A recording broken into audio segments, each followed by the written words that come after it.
ಕರೆ ಕೊಟ್ಟಿದ್ದೀವಿ. ಆದರೆ ಪೊಲೀಸರು ರಾಜ್ಯ ಸರ್ಕಾರದ ಒಂದು ಒತ್ತಡದಿಂದ ಈ ಒಂದು ಏನು ಅನುಮತಿಯನ್ನು ನಿರಾಕರಿಸ್ಯಾರ. ನಾವು ಇದನ್ನು ಕಲಬುರಗಿ ಪೀಠದಲ್ಲಿ ಚಾಲೆಂಜ್ ಮಾಡ್ತೀವಿ. ನಾವು ಹೋರಾಟ ಬಿಡುವುದಿಲ್ಲ. ನಾನು ಯುವಕರ ಜೊತೆ ಇರ್ತೀನಿ, ಕರ್ನಾಟಕದ ನಿರುದ್ಯೋಗ ಯುವಕರ ಜೊತೆಗೆ. ನಾಳೆ ಇನ್ನೊಂದು 15 ದಿವಸದಲ್ಲಿ ನಾವೆಲ್ಲ ಯುವಕರ ಜೊತೆ ಚರ್ಚೆ ಮಾಡಿ ಬಿಜಾಪುರದಿಂದ ಬೆಂಗಳೂರು ಚಲೋ ಕಾರ್ಯಕ್ರಮ ಕೊಡ್ತೀವಿ.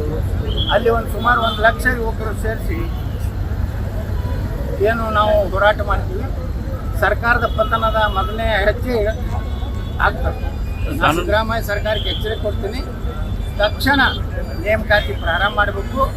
ನಮ್ಮ ನಿರುದ್ಯೋಗ ಯುವಕರಿಗೆ ಉದ್ಯೋಗ ಕೊಡಬೇಕು. ಯಾರೇ ನಿರುದ್ಯೋಗ ಯುವಕರು ಉದ್ಯೋಗ ತಗೋತಾರಲ್ಲ ಅವ್ರಿಗೆ ಯಾವ ಫ್ರೀಗಳನ್ನು ಕೊಡುವ ಅವಶ್ಯಕತೆ ಇಲ್ಲ. 2,88,000 ಉದ್ಯೋಗಗಳನ್ನು ತುಂಬಿಟ್ರೆ 2,88,000 ಕುಟುಂಬಗಳು ಏನೋ ಅವ್ರ ಅನುಕೂಲ ಆಗ್ತದೆ. ಅಂಥವ್ರಿಗೆ ಏನು ಗ್ಯಾರಂಟಿ ಬೇಕಾಗಿದೆ? ಹೌದೌದು. ಇವತ್ತು ಏನು ಹಿಂದೆ ಇಂದಿರಾ ಗಾಂಧಿ ಎಮರ್ಜೆನ್ಸಿ ತಂದಿರಲಿಲ್ಲ, ಇವತ್ತು ಸಿದ್ದರಾಮಯ್ಯ ಎಮರ್ಜೆನ್ಸಿ ಕರ್ನಾಟಕದಲ್ಲಿ. ಸಿದ್ದರಾಮಯ್ಯನವರು ಈ ರೀತಿ ಯುವಕರು ತಮ್ಮ ಬೇಡಿಕೆ ಬೇಡಬೇಕಲ್ರಿ, ಯಾರ್ಯಾರಿಗೂ ಪರ್ಮಿಷನ್ ಕೊಡ್ತಾರೆ. ಆದರೆ ಹುಡುಗರು ತಮ್ಮ ಈಗ ನೋಡ್ರಿ, ಅವರು ನಾವೇ ಆತ್ಮಹತ್ಯೆ ಮಾಡ್ಕೊತೀವಿ ಅನ್ನೋದು ಹೋರಾಟದ ಹಕ್ಕು ಸ್ವಚ್ಛ ಮರಣ ಅದನ್ನು ಮಾಡ್ತೀವಿ ಅನ್ನೋಂಥ ಪರಿಸ್ಥಿತಿ ಯುವಕರು ಬಂದಾಗ. ಮತ್ತು ನೀವು ಯುವಕರದ ಹೋರಾಟದ ಒಂದು ಹಕ್ಕೇನಿದೆ ಪ್ರಜಾತಂತ್ರದ, ಎಂತಿಂಥ ದೇಶದ್ರೋಹಿಗಳ ಹೋರಾಟಕ್ಕೆ ಸಪೋರ್ಟ್ ಮಾಡ್ತಾರೆ. ಪಾಕಿಸ್ತಾನ ಜಿಂದಾಬಾದ್ ಅನ್ನೋಂಥ ಹೋರಾಟಗಳಿಗೆ ನಮ್ಮ ಪೊಲೀಸ್ ಇಲಾಖೆ ಅನುಮತಿ ಕೊಡ್ತಾರೆ. ನಿರುದ್ಯೋಗ ಯುವಕರು ತಮ್ಮ ಭವಿಷ್ಯದ ಬಗ್ಗೆ ನೋಡ್ರಿ, ಲಕ್ಷಾಂತರ ರೂಪಾಯಿ ಕೊಟ್ಟು ಶಿಕ್ಷಣ ಕಲಿತಿರ್ತಾರೆ.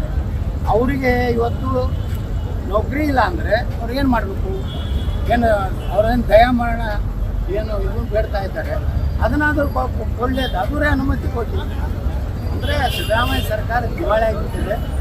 ಅದಕ್ಕೆ ನಾವು ಯುವಕರ ಜೊತೆ ಇರ್ತೀವಿ. ಆ ಬೆಂಗಳೂರು ಚಲೋ ಕಾರ್ಯಕ್ರಮ ಮಾಡ್ತೀವಿ.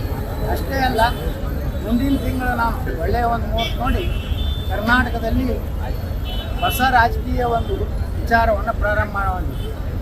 ಹಿಂದುತ್ವದ ಎಲ್ಲ ಹಿಂದೂಗಳ ಒಂದು ಸಭೆ ಅಲ್ಲಲ್ಲಿ ಜಿಲ್ಲಾವಾರು ಮಾಡ್ತಾಯಿದ್ದೀವಿ. ಮೊದಲು ಕೋಲಾರ ಜಿಲ್ಲೆಯಿಂದ ನಮ್ಮ ಏನಲ್ಲಿ ಒಂದು ದೊಡ್ಡ ದೇವಸ್ಥಾನ ಇದೆ, ವಿಘ್ನೇಶ್ವರ ದೇವಸ್ಥಾನ, ಅಲ್ಲಿ ಪೂಜೆ ಮಾಡಿ ಇಡೀ ಕರ್ನಾಟಕ ಪ್ರವಾಸ ಮಾಡ್ತೀನಿ. ನನ್ನ 3 ಉದ್ದೇಶ: ಒಂದು ಹಿಂದುತ್ವ, ಒಂದು ನಿರುದ್ಯೋಗ, 3ನೇದು ಅಭಿವೃದ್ಧಿ.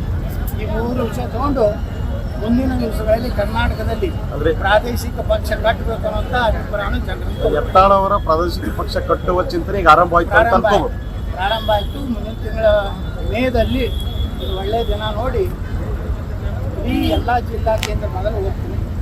ನೆಕ್ಸ್ಟ್ ಎಲ್ಲ ತಾಲೂಕಾ ಕೇಂದ್ರಕ್ಕೆ ಹೋಗ್ತೀನಿ. ಎಲ್ಲ ಹಿಂದೂ ಸಂಘಟನೆಗಳನ್ನು, ನಿರುದ್ಯೋಗ ಯುವಕರನ್ನು ಹಾಗೂ ಅಭಿವೃದ್ಧಿ ಚಿಂತನೆ ಮಾಡುವಂಥ ಜನರ ಒಂದು ಸಭೆಯನ್ನು ನಾನು ಮಾಡ್ತೀನಿ. ಏನು ನೋಡೋಣ ಯಾವುದು ಚುನಾವಣಾ ಆಯೋಗದವ್ರು ಯಾವ್ದು ಕೊಡ್ತಾರೆ, ನೀವೇನಾದ್ರು ಶಿಫಾರಸು ಮಾಡಿ